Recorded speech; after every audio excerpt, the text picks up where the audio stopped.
Professor Kelton, we started 10 years ago or so with a financial crisis. Now we've got a coronavirus crisis, and in both situations, there is a feeling by many people that the outcome wasn't fair, that the benefits and costs weren't shared in a fair way. So, how do you imagine what could happen in the next decade? What should it look like, according to your opinion? Well, I mean, look, you're absolutely right. To have crises come that are of the magnitude, right, of what we went through a decade ago, and to have a very slow and uneven recovery. And people felt the unevenness of the 2008 crisis. And here in the US and around the world, what many people witnessed was a very hasty effort on the part of policymakers to rescue the banks, right, and the financial system, and not to do enough to safeguard and protect the people who were losing their homes and their livelihoods and so forth. So you are right that we went through this once in the last decade. People were rightly, I think, frustrated and unhappy with the policy response. And here we are again, watching the most vulnerable among us, right? The people that we refer to as the essential part of our economy, essential workers, those frontline workers who have borne disproportionately the hardship in the coronavirus pandemic and the job losses and so forth. So now the question before us is, what will the policy response look like going forward? And will we allow, as we did before, those people who are being most harmed by the economic fallout attached to coronavirus to bear that hardship for years to come, to lose their jobs, to lose their businesses, to lose their homes, and to suffer for years ahead? Or will we choose a different policy response? Will we say no to this so-called K-shaped recovery that we have been talking about here in the US? You know, we started to see the labor market recover somewhat. And through the summer, we started to get signs that things were looking pretty okay, especially for people in the upper income categories, those that were able to work from home, those who didn't really suffer any kind of economic losses. But the other leg of the K, of course, is, all of the people whose incomes were taking a very hard hit. And so a bifurcated, uneven, K-shaped recovery is not good enough. We need a recovery that's inclusive. We need protections and safeguards. We need to restore jobs, good paying jobs. What happened after the 2008 crisis was that over a very long period of time, we clawed back the jobs, but the jobs that came back were almost always inferior to the jobs that were lost. They were lower paying, lower hour jobs. So the challenge before us is to pick up the pieces that have fallen apart and to put them back better than they were assembled before, to build a more resilient economy, to put in place those protections and safeguards that will help the most vulnerable in society avoid the kind of long-term damage that was done to them in the last downturn.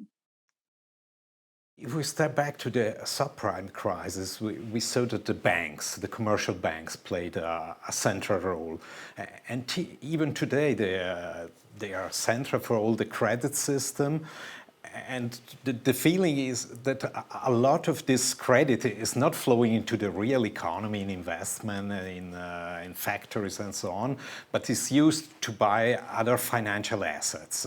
So in your opinion, what happened in those 10 years? Did the regulation taken to avoid a new crisis was effective, or did we miss something? I mean, we missed a lot of things, and then we chipped away at some of the regulations that were put in place, at least here in the US, in terms of things like Dodd-Frank legislation. So we began to chip away at some of those financial regulations that were put in place in the wake of the financial crisis. But look, what does it take to make a business choose to invest in the company right? To pay higher wages, to invest in R&D, to build out, more infrastructure and so forth, versus share buybacks and mergers and acquisition and so forth. Businesses have to have the confidence that investing in the company, to grow, to be able to produce more of the goods and services that firm produces, that the demand is going to be there on the other side. In other words, they have to believe that those investments are going to return a sufficient profit to make it worthwhile for them using their cash in that way. And the simplest way to say it is businesses hire and invest when they're swamped with customers. Okay. And to the extent that the last recovery that we had was, fairly anemic for a long period of time. It wasn't as if it was a very strong recovery where wages were increasing and consumers were out there, being very good customers, and businesses were compelled because they were so swamped with demand to invest more in their companies to produce more output and so forth. The demand was weak, but fairly stable over the years. And so, businesses are able to extract enormous profits. And in part, that has to do with the fact that wages did not increase. So more of the more of the revenues go to profits as opposed to worker wages. But there are a whole range of ways in which companies extract profits, and legislatively, we have made that easier through trade laws, through tax laws, through labor laws, and so forth. So a lot of things need to change, frankly, in order, I think, to get businesses to orient or reorient their profits back into companies. Well, you're one of the most prominent economists that are pushing or supporting modern monetary theory. Could you give us a short explanation of what MMT is about? Sure. So I guess the place to start with MMT is to say that MMT explains how a sovereign currency works. So we don't want to get trapped in bad thinking. We don't want broken thinking as the foundation for the policy debates that we have. So in other words, we want to recognize that governments that operate with a sovereign currency, and let me define that, are not constrained financially in the way that households, businesses, or state local governments or provinces are. So, what does it mean to have a sovereign currency? It means that the government is the issuer of the currency, that the currency is not tethered to something that you can run out of. It's not convertible into gold or into some other country's currency. It's not a fixed exchange rate regime. It's what we call a floating exchange rate fiat currency. And governments that run that kind of a monetary system, that have their own central bank that is able to control interest rates, that avoids borrowing in foreign currency, has policy space available to it to ensure that the economy can recover quickly, that you can get back to full employment, that the government can afford to purchase whatever is available and for sale in its own unique currency. Most importantly, that means all idle labor, which means that we can restore full employment very quickly in countries that have the right kind of flexibility in their monetary systems.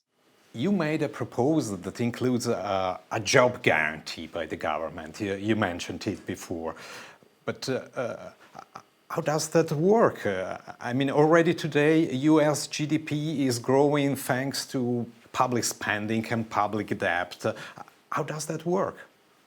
Well, so the economy runs on spending. You mentioned GDP, and let's remember that this thing we call GDP is sort of like how we talk about the economy, because you can't look out and point at something and say, "Ooh, there's the economy." So we point at this number called our GDP. But GDP is just a measure of total spending in our economy, right? It's how much money gets spent every year buying newly produced goods and services. So in that total spending number is spending that's driven by households, consumer spending, spending driven by businesses when they make investments in their factories, their plant and equipment and software and R&D and that sort of thing. It's government spending, and it's spending that any other country is doing, right? The rest of the world might be buying goods and services from you. So we have this thing called GDP. It's a measure of how much we spend. And yes, when the private sector spending components get weak, when consumers are holding back because of coronavirus, when the customers aren't there and businesses scale back because demand is weak, government spending can replace some of that lost demand and support the economy. And that's what's happening now. So you ask about the job guarantee and how that works. It's pretty simple. The government chooses a wage and benefit package, and it says, look, anyone who wants a job but cannot find one anywhere else in the economy, the government will fund that wage and benefit package. So the government is financing, okay, the wages and benefits of those who work in the program. But the program itself, the way we envision it, is that it's administered as much as possible in a decentralized way. So communities, local governments are bearing primary responsibility for coming up with appropriate jobs that add value to the communities. We think that work broadly oriented in a care economy, caring for people, caring for the community, caring for the planet. So the government can announce a wage. In the US context, we've said $15 an hour plus benefits. The government announces that wage and then pays the wages and benefits of everyone who shows up looking for work in the program. That's how it works. Spontaneously. Is there a limit about this expense? I mean, is there a total limit of the debt measured in GDP, or a limit for the yearly expense for such a program?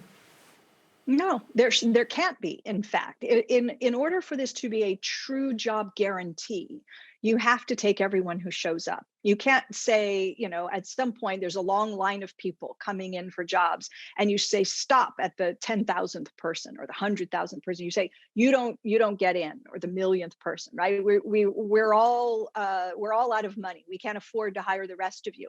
That can't be the case. Not for a sovereign currency issuing government. You can afford to hire everyone who shows up looking for work, not able to find it anywhere else in the economy. Remember, if you're the currency issuer, you can't run out of money. So the limit is in the economy's supply capacity, in the ability of the economy to produce the goods and services that those wages will purchase. So if you end up hiring, let's say, 15 million workers and paying them a wage, now they have income and they can go out and chase some of those goods and services that are being produced in the economy. So what your question really, I think, is asking is there some limit to the economy's productive capacity? Could you pay people too high a wage? If you said instead of $15 an hour, we'll pay $30 or $50 an hour, would you run the risk of pushing inflationary pressures higher because people would have so much spending power, they would go out and try to buy more than the economy can currently produce? That is a real possibility. And that's why setting the wage and benefit package at the right level, where you provide people with decent work at decent wages, a living wage, good jobs that add value to the community at a living wage, you can avoid creating the kinds of inflationary pressures that might otherwise result in an economy. Well, MMT does tell the government you've got the power to spend, and you bring in the job guarantee, but the government could also decide to spend on other things like aircraft carriers and the army. I mean, MMT doesn't guarantee which kind of politics will be taken. No, it doesn't. And look, when I say MMT is a description of how the system works and the mechanics of government finance, that's exactly what I'm talking about. In the 1980s, President Reagan, pushed a defense spending bill and supported that through Congress so that we could massively build up the military. And we did it. He pushed for tax cuts twice, big tax cuts that massively increased deficits and added to the public debt. and we did it. So the point is that MMT is giving us a description of how the monetary system works, the limits to spending, but any Congress, any future president, any future prime minister around the world could come in. And if they've got the right monetary system and the flexibility that it affords, it can commit to putting money into a variety of programs. It could commit to spending too much. There's no protection. MMT can't fix the politics, right? We can't come in and say governments are not allowed to spend in this way. They're elected officials, right? They get to make decisions as elected officials. The punishment comes at the ballot box. If there is an abuse of the power of the purse, if voters don't like the fact that governments are using their fiscal power to deliver windfalls to big corporations and the richest people in society with tax cuts that overwhelmingly benefit the people who least need the help in society, then they might punish them at the ballot box. If they think they're too much building up the military or putting resources into other things and depriving healthcare and education infrastructure of those investments, they can, express their dissatisfaction at the ballot box. So, it's the reality is that governments have the capacity to write a budget and fund their priorities, whatever those might be. Going on to the next, we already touched this point, but now let's go a little bit deeper. So we look at the central banks. They are kind of lender of last resort for the governments. And if the government choose to finance themselves through the central banks, isn't there this risk for the real economy and the real labor market that there is a rise in the price level and a growing public debt? So, okay, a couple of things here. I think that there is confusion about how government finance actually works, the mechanics of government finance for sovereign currency issuing governments. Governments don't have, it isn't as if there's a choice about how to pay the bills. There really is only one way for the government to spend when it authorizes payments, and that is to instruct its central bank to carry out the payments that have been authorized by government. So in the US, for example, Congress has authorized the payment of $2.2 trillion under something called the CARES Act. That was a major piece of legislation that was meant to support incomes and support the economy because of coronavirus. The House and the Senate just passed another multi-trillion-dollar bill. The president just signed it. And so that legislation is a way for Congress to say to its bank, the Federal Reserve, get ready because we are ordering up new dollars.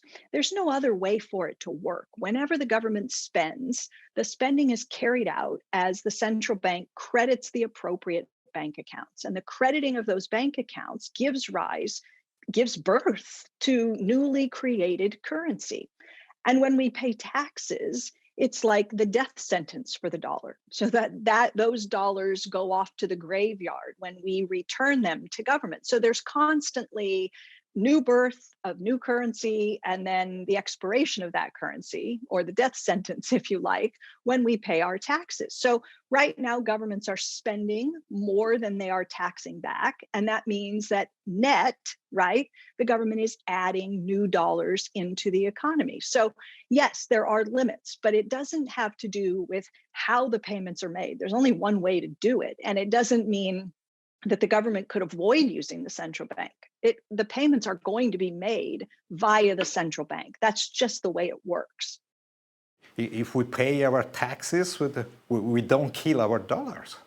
Yeah, you do. I mean, if you like, and I'm sort of reluctant to use the analogy, but I'll use it because maybe it's helpful. We are in the digital era, right? People talk about governments printing money, and on television, you'll often see the image of the printing press and these new bills rolling off the printing press, and people get wide-eyed and they think, oh, the government is printing all of this money to make its payments. No, it's not. Well, it's not doing it that way, right? It's not rolling off new bills from the printing press. What happens is what I just explained. The government's fiscal agent, the central bank, is using a computer keyboard to make the entries into people's bank accounts so that if Congress wants to send people $2,000 to help support their incomes, then a digital entry is made and your bank account increases by $2,000. Where did that money come from? Well, if you want to think of it as hitting the print key on the computer keyboard, you can. But when I pay my taxes and I write that check to the government and I send that check off, that check goes through a clearing process. And what happens is somebody's hitting what amounts to the delete key. Those dollars are being taken out of the financial system, out of my bank account, out of my bank's reserve account at the central bank. And so those dollars are deleted away. So you just have a constant, addition and subtraction as governments tax and spend. But it's just the way things work. I know it feels a little bit funny because we're so used to hearing that our taxes are paying the government's bills. So it feels strange to think of the tax as just sort of disappearing once the payment is made. But the reality is that it's more accurate to think of it as printing and deleting dollars than it is to think of the government as using our dollars and recycling them into new spending. Well, you made your point clear on this financing part, but about the price level part is, we heard for many, many years about be careful, inflation is coming, inflation could come, and if we start with a government that can spend at free will, doesn't this affect the price level? Well, look, okay, we should start with the government can spend at free will because that's the truth. And we should tell the truth to people about, the limits to government finance.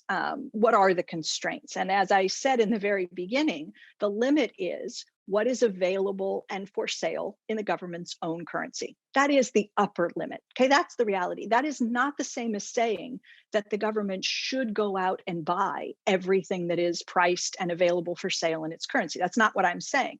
I'm saying it can afford to buy whatever is available and for sale in its own currency, including all idle labor, which means it can create full employment. It means that unemployment is always a policy choice.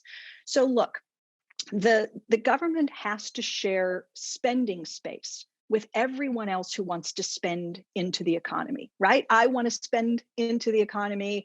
My parents want to spend. My sister wants to spend. My neighbor wants to spend. We all want to occupy some of the capacity of our economy to produce goods and services.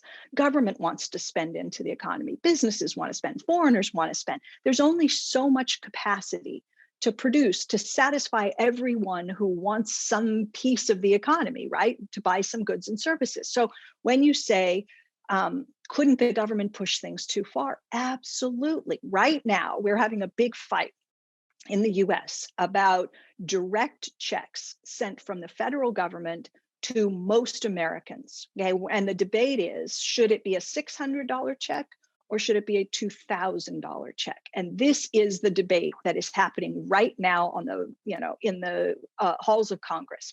So the right question is, well, is 2,000 too risky? If you send everyone or nearly everyone $2,000, does that give them too much purchasing power that they would run out, spend that money, and inflation would accelerate to levels that we don't want to see? That's the right debate to have. I don't know any credible economic analyst who has put forward the argument that $2,000 payments risk overheating the economy and has shown their work and made that case. Nobody has done that. In fact, quite the opposite. The economic analyses that have been done suggest that those $2,000 payments will support employment, help the recovery, add to real GDP growth. And so the benefits are there and the costs are not there. So the question then is, why not 5,000? Why not 10,000? Why not 100,000? Clearly there's a limit. Why not make everyone a millionaire? Good idea. No, probably very bad idea, right? So there is a limit. And the right way to approach this is through rigorous economic analysis to try to get a sense of just how much capacity, right, slack there is in the economy to safely absorb that new spending. So for a lot of people, those checks are just pure relief. They're behind on their rent. They're behind on their utilities. They owe thousands of dollars. You hand them a $2,000 check, it goes right to their creditors. right? For other people, they're not behind on their bills, but they're barely getting by. You hand them $2,000, maybe they go out and, get a haircut that they thought they couldn't afford to get. Maybe they see a doctor and, have some costs associated with that they were avoiding because they thought they couldn't do it, a dentist visit or something. Maybe they go out and get a new pair of shoes. Maybe they go out and buy video game because their kids didn't really enjoy much of a Christmas and now they can buy a few presents. That's stimulus for people who spend that money. And some people will just simply save the money, right? It's not relief, it's not stimulus, they'll just hold on to it. So the big debate we're having here is, how much to spend and put into people's pockets, and how will that money be used? Can we trust politicians to avoid spending over this threshold that brings us inflation? I mean, they are there to be re-elected. I mean, that's a huge temptation if they have the keyboard to create money. It's so interesting. You what you say sounds logical, right? It sounds like, wow, politicians would always have the inclination to do too much as opposed to too little because they want their constituents to be as well off as possible, and they want to be rewarded for showering them with, money or whatever. And the reality is that if I look around the world today, I would be hard pressed to find a country where the government is doing too much in a pandemic with an economic crisis that has economies very, very depressed. Anywhere I look, what I see is government doing too little with the power of the purse, with fiscal policy, spending too little. Yeah, is that the job guarantee is a way to, in a sense, protect us from governments trying to do too much or too little, because the job guarantee is an automatic stabilizer. So what happens is Congress or governments are out of the picture. Once the program is in place, then you don't have to rely on your elected officials to vote for more money to support the program. If unemployment increases and you have a job guarantee in place, then automatically the funding to support those jobs, to pay those workers, is released. And as the economy begins to recover and those workers transition back into private sector jobs, the amount of money the government is spending on the job guarantee program automatically shrinks. So the deficit is automatically adjusting in response to changing conditions in the real economy. It gets bigger when the economy is weak. It shrinks as the economy recovers. And you don't have to wait around for Congress to raise taxes to reduce the deficit or cut spending because it's happening automatically. The program is producing those budgetary changes. So it's a benefit. Why are we talking so much about MMT today? Is just because we forgot about inflation? I mean, I think that we're talking about MMT more today because MMT has now for about a quarter of a century been emphasizing the important role of fiscal policy as opposed to relying so much on central banks, on monetary policy to lay the foundation for a sustainable recovery. And, I think central bankers around the world have come to understand that their ability to help the economy recovery is limited. And they are now quite openly telling governments, we need your help. We need a fiscal partner if we're going to get a solid recovery underway. And so what people are realizing is that sounds very much like what MMT has always been arguing, that fiscal policy is the more durable, reliable, powerful policy lever. And so we see governments increasing deficits, and that to a lot of people sounds like, something that's consistent with MMT. Well, but if I look at the Eurozone, at the US and Japan, are we already living in a MMT world?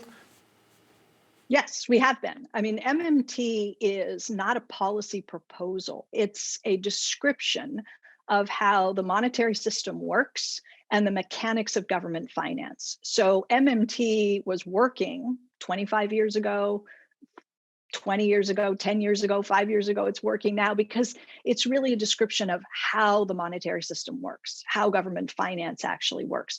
So we're in an MMT world, but what we're also doing is we're running economic policy more compatible, more consistent with the way that MMT economists have supported over the years.